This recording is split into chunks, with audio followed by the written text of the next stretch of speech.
새해를 맞아 여러분들 새해 계획들을 많이 세우셨습니까? 네, 고개 까딱까딱 해주셨습니다. 어떤 분들은 작심삼일이니까 이제 더 이상 새해 계획을 세우지 않는다는 그런 분들도 있는데요. 실패할 것을 두려워하기보다는 실패를 교훈 삼아서 앞으로 더 정진하는 것이 중요하다고 생각을 합니다. 그래서 송구영신 예배나 새해맞이 특별 새벽 기도회를 통해서 우리는 지난 한 해를 돌아보고 또 다가오는 새해를 향해서 기대감 반 그리고 다짐 반으로 미래를 준비해 왔습니다. 저 역시도 해가 지나갈수록 새해 계획들이 점점 더 소박해지고 있습니다. 올해에는 우리 교우님들과 함께 많이 웃고 많이 울 수 있는 그런 행복한 목회를 소망해 보았습니다. 여러분, 웃는 것은 좋지만 목사님 울지 마십시오 하는 분도 여기 계실 줄 아는데요.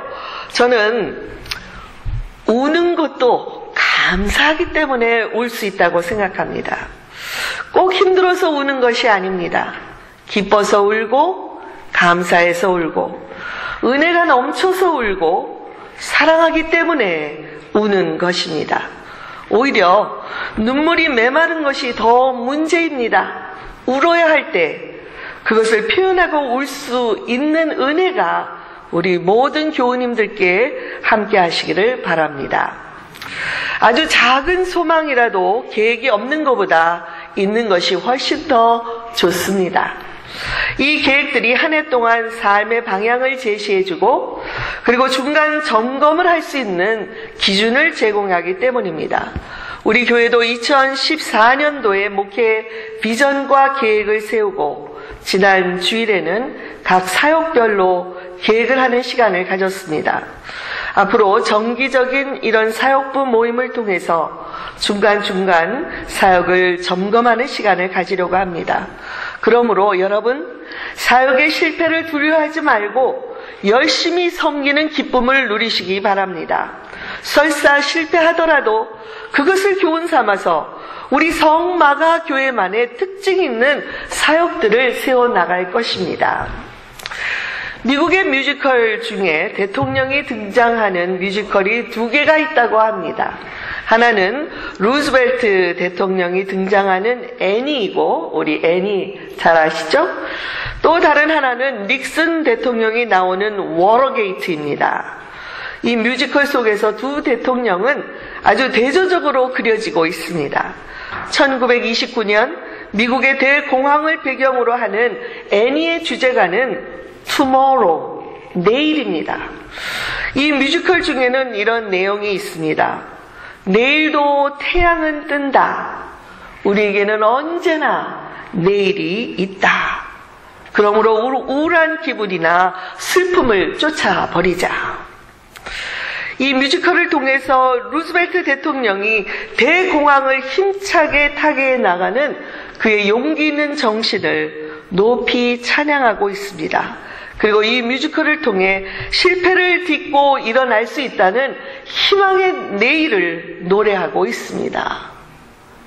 Tomorrow, tomorrow, I love you.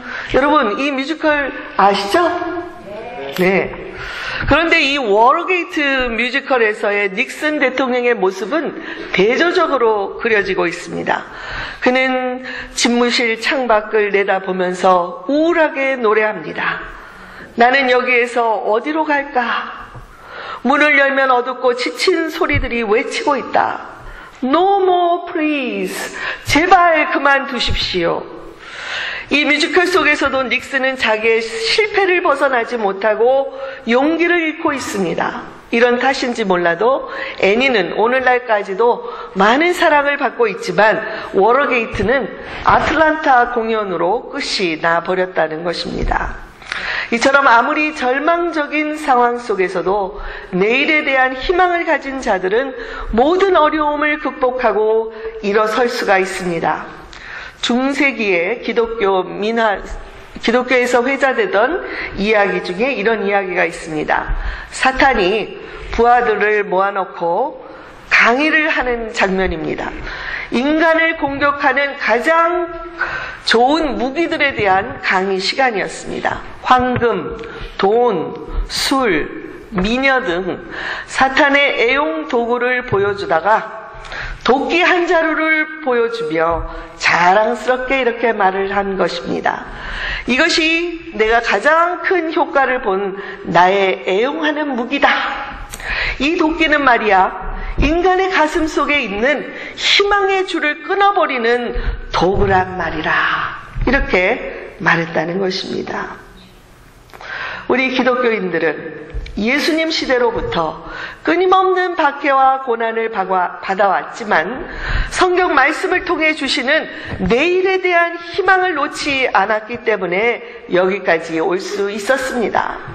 오늘 본문의 말씀에서 요한의 제자들이 예수님께 나와서 질문을 던집니다. 우리와 바리새인들은 금식하는데 왜 예수님의 제자들은 금식하지 않습니까? 그러자 예수님께서 대답하시기를, 혼인집 손님들이 신랑과 함께 있을 동안에 슬퍼할 수 있겠느냐? 그러나 신랑을 빼앗길 날이 이르리니 그때에는 금식할 것이다. 이렇게 말씀하셨습니다. 예수님은 비유를 통해서 신랑이신 예수님이 아직 지상에 있는 동안에는 제자들과 함께 먹고 마시고 즐거워하는 것이 합당하지만 머지않아 예수님이 고난을 당하시고 십자가에 죽을 날이 다가오실 거기 때문에 그때에는 금식할 것이라고 말씀하신 것입니다. 그리고 나서 덧붙이시기를, 생배 조각을 낡은 옷에 붙이는 자가 없나니 이는 기운 것이 그 옷을 당기어 헤어짐이 더하게 되기 때문이고, 새 포도주를 낡은 가죽 부대에 넣는 자가 없나니 그렇게 되면 부대가 터져서 포도주도 쏟아지고 부대도 버리게 되므로 새 포도주는 새 부대에 넣어야 둘 다 보존된다. 이렇게 말씀하셨습니다. 예수님께서 이런 비유의 말씀을 주신 것은 그들이 제기한 질문의 의도를 정확하게 파악하고 있었기 때문입니다. 누가 보아도 예수님은 기존의 종교 지도자들과는 달랐습니다. 사람들은 예수님이 이 구약의 전통적인 이 말씀을 새롭게 해석하여 가르치는 것에 대해서 우려감을 갖고 있었습니다. 그러나 예수님의 진정한 의도는 종교 지도자들에 의해서 변질된 율법을 본래 하나님이 주셨던 사랑의 율법으로 다시 회복시키는 것이었습니다. 마태복음 5장에는 이러한 예수님의 가르침이 열거되고 있습니다. 내가 율법이나 예언자들의 말을 폐하러 온 줄로 생각하지 말아라.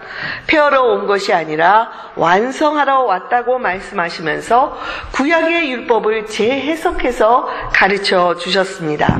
그 중에 몇 가지를 살펴보면 21절에서 옛사람에게 말한 바 살인하지 말라. 누구든지 살인하면 심판을 받게 되리라 하였다는 것을 너희가 들었으나 나는 너희에게 이르노니 형제에게 노하는 자마다 심판을 받게 된다고 하셨습니다.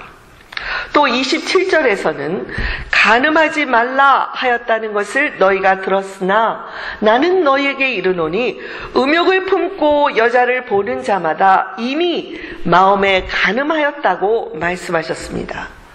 예수님은 기존의 유대교의 지도자들이 가르치던 전통이나 그 율법보다도 더 높은 수준의 도덕적인 삶을 요구하셨습니다. 그리고 너희들의 겉모습뿐만이 아니라 너희 마음에서조차 하나님의 말씀을 순종하는 것이 중요하다고 가르치는 것입니다. 그러자 기득권을 소유하고 있던 종교 지도자들이 백성들이 그 예수님의 가르침을 좋아하고 그를 따라가는 것을 보면서 더 이상 예수님을 두고 볼 수 없는 단계가 이르렀고 그 결과 예수님을 죽이기로 작정했던 것입니다. 결국 예수님은 이미 기존에 있던 유대교라는 이 낡은 부대에 예수님의 복음이라는 새 포도주를 담을 수 없다고 말씀하신 것입니다. 만일 예수님의 천국 복음을 기존의 유대교 안에 담으면 부대도 포도주도 버리게 될 것이므로 새 가죽 부대에 담아야 한다고 말씀하신 것입니다. 그러면 예수님께서 말씀하시는 새 부대는 무엇을 가리키는 것일까요? 예수님이 십자가에 죽으시고 부활하신 후에 제자들을 만나서 말씀하시기를 너희가 예루살렘을 떠나지 말고 성령께서 너희에게 임할 때까지 약속하신 대로 전심으로 그 약속을 믿고 기도하라고 말씀하셨습니다. 그리고 예수님이 승천하신 후 오순절 날이 되어서 성령이 제자들에게 임하였고 이 성령의 능력을 받은 제자들에 의해서 교회가 탄생하게 된 것입니다. 결국 유대교도 있었고 회당도 있었지만 예수님은 새롭게 탄생한 교회를 통해서 이 새 부대를 통해서 천국 복음이 전 세계로 전파되도록 하셨던 것입니다. 여러분, 복음은 새 부대에 넣어진 새 포도주처럼 오늘날까지도 교회를 통해서 예수 그리스도에 대한 신앙을 고백하는 사람들의 마음을 새롭게 창조하고 계십니다. 우리가 읽는 이 성경 말씀은 과거에 선포되고 과거로 끝난 말씀이 아닙니다. 매일같이 우리에게 새롭게 다가오셔서 우리를 변화시켜 주시고 창조해 주시는 말씀입니다.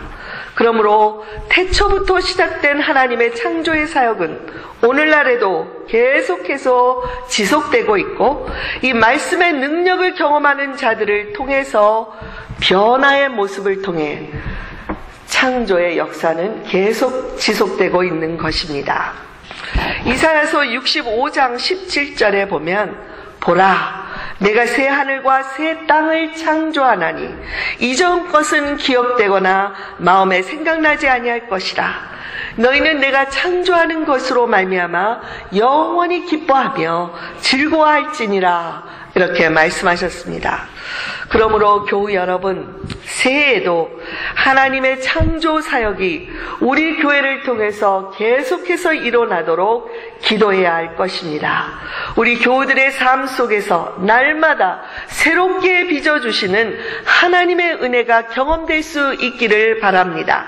그래서 우리의 삶이 변하고 우리가 변함으로 우리의 가정이 변하고 우리의 직장과 사업체에서도 변화가 일어나기를 바랍니다. 기독교 역사를 통해서 어느 시대든지 복음은 새로움과 갱신의 메시지를 통해 세상을 변혁시켜 왔습니다. 하나님께서는 이 새로운 일들을 오늘도 중단하지 않으시고 복음을 통해 만물을 새롭게 하고 계십니다. 저와 여러분도 우리의 마음을 새롭게 변화시켜 주심으로 예수 그리스도를 믿게 되었고 하나님의 백성이 되지 않았습니까?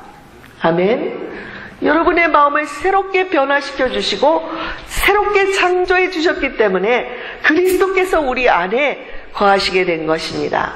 이처럼 하나님은 한 사람의 마음을 새롭게 변화시키시고 그런 사람이 모이는 교회를 새롭게 하시며 새로워진 교회들로 하여금 우리가 살아가는 이 사회를 새롭게 변화시키라고 말씀하고 계십니다.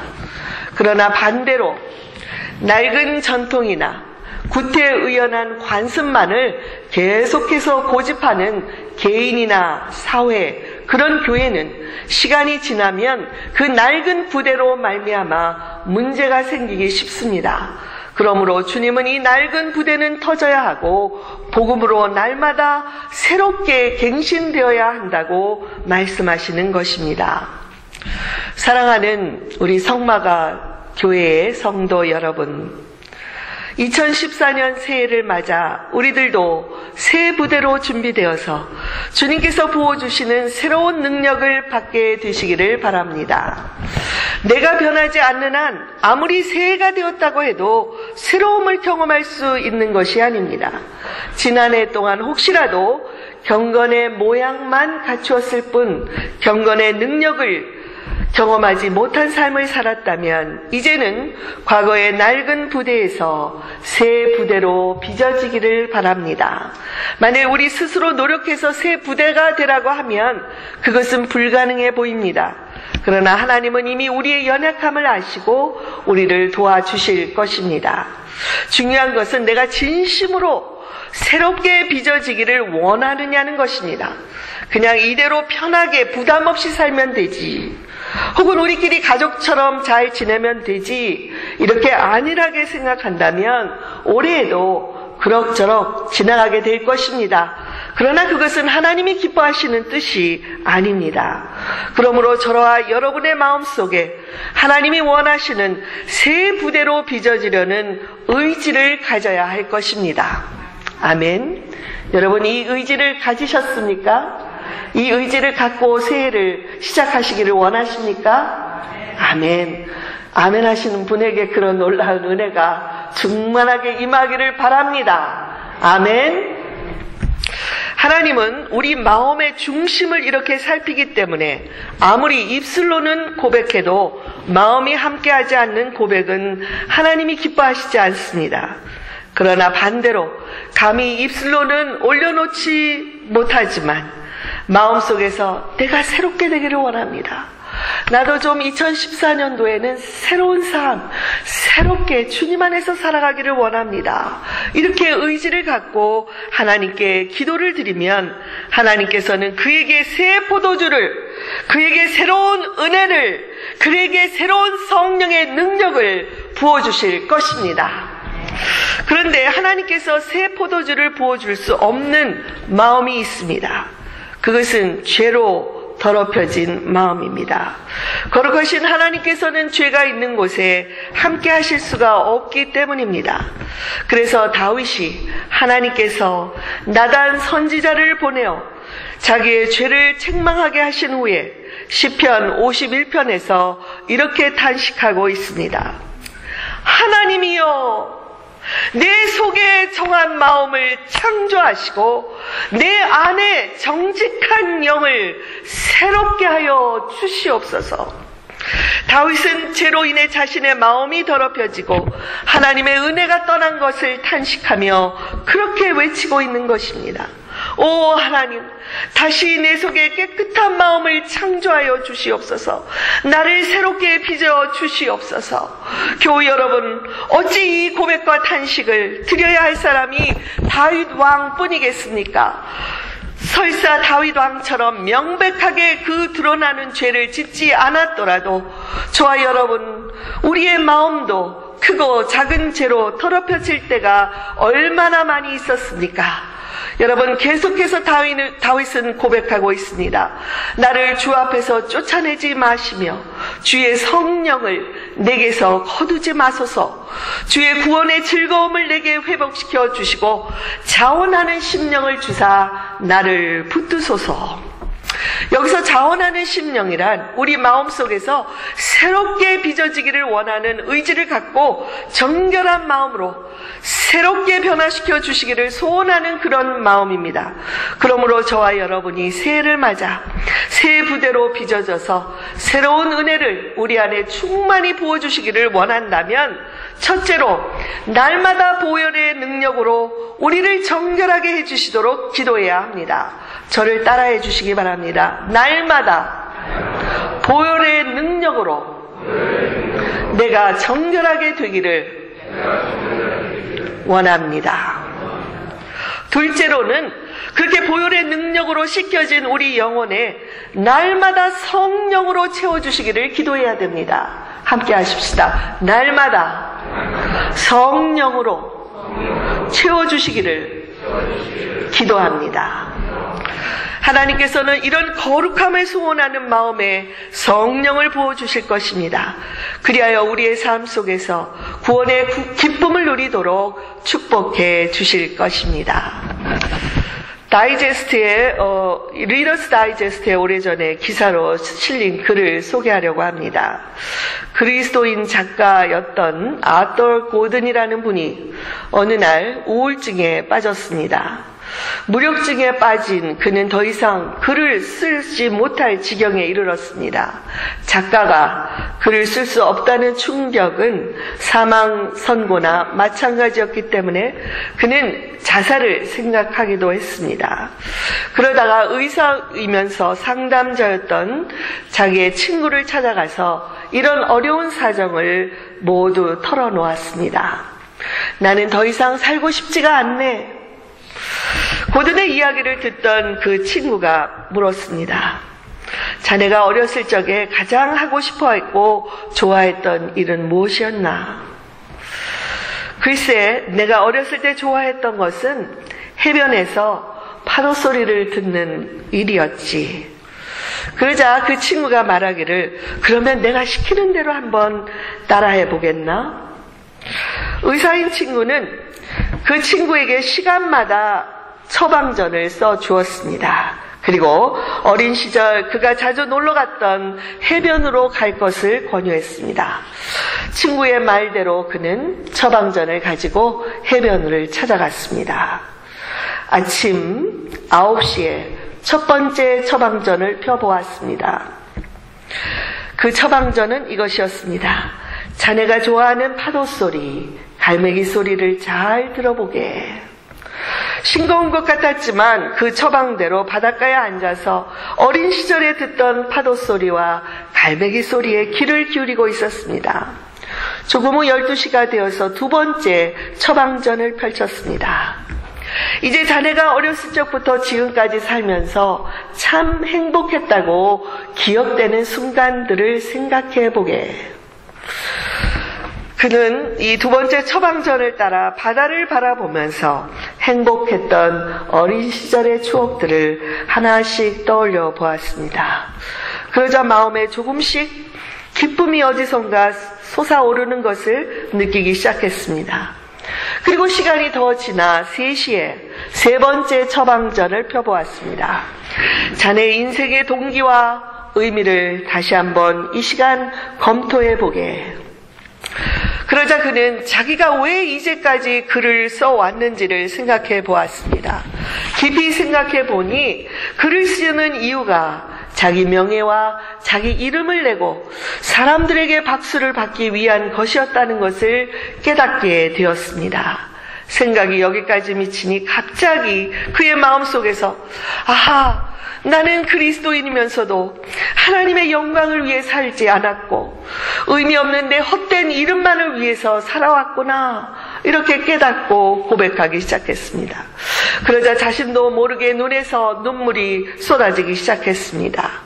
저녁 6시가 되자 친구가 준 마지막 네 번째 처방전을 펴보았습니다. 이제 자네의 죄를 하나님께 고백할 시간이라네. 자네가 고백해야 할 죄들을 모래사장에 써보게. 고든은 눈물을 흘리며 자기가 이제까지 살아오면서 이기심과 욕망과 출세를 위해 살아온 것을 적어 내려가기 시작했습니다. 하나님, 저는 하나님의 영광을 위해 살지 못했습니다. 제 이기심, 제 욕망대로 살았습니다. 제 출세를 우선으로 하며 살았습니다. 하나님을 제대로 섬기지 못했고 내 이웃을 진정으로 사랑하지도 못했습니다. 이렇게 하나하나 자기의 죄를 써내려가는데 갑자기 바다에 밀물이 들어와서 자기가 써놓은 모든 죄들을 한꺼번에 지워 내려가는 것이었습니다. 이 모습을 지켜본 고든은 그 자리에서 일어나 자기의 모든 죄를 조건 없이 용서해 주시는 하나님을 찬양하기 시작했습니다. 찬양은 끊임없이 계속되었고, 이렇게 고든이 자기의 모든 죄가 하나님으로부터 용서받았다는 것을 확실하게 되자 그의 우울증에서도 치료를 받게 되었습니다. 마침내 그는 새 부대로 빚어져서 새로운 은혜 가운데 살게 된 것입니다. 사랑하는 교우 여러분, 새로운 한 해가 시작되었습니다. 지난해는 이미 과거가 되어버렸습니다. 우리는 시간의 주인이 되시는 하나님 앞에서 우리의 과거나 또 우리의 미래에 집착하기보다 바로 지금 오늘이라는 이 현재의 시간을 최선을 다해서 살아가야 할 것입니다. 우리에게 쏟아주신 2014년, 이제 남아있는 360일, 8640시간. 여러분, 제 곱하기가 맞는지는 확실치 않으나 8640시간, 이 시간을 어떻게 사용할 것인가는 전적으로 우리 각자의 결정에 달려 있습니다. 오늘 말씀처럼 새 포도주는 어디에? 새 부대에 넣어야 둘 다 보전이 되는 것입니다. 우리를 새롭게 빚어가시기를 원하는 하나님께서 올 한 해 동안에도 날마다 예수 그리스도의 보혈의 능력으로 우리를 정결하게 해주시고, 날마다 성령의 충만함을 우리에게 부어주셔서 새롭게 빚어지게 되기를 바랍니다. 그래서 저와 여러분의 나이가 얼마가 되었든지 간에 2014년도는 우리 생에 있어서 가장 찬란한 해가 되기를 주님의 이름으로 축복드립니다.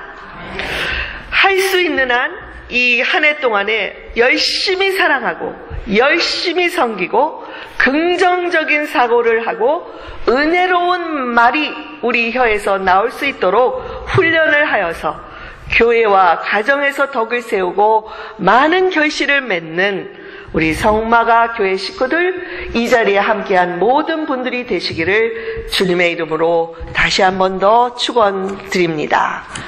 기도하시겠습니다.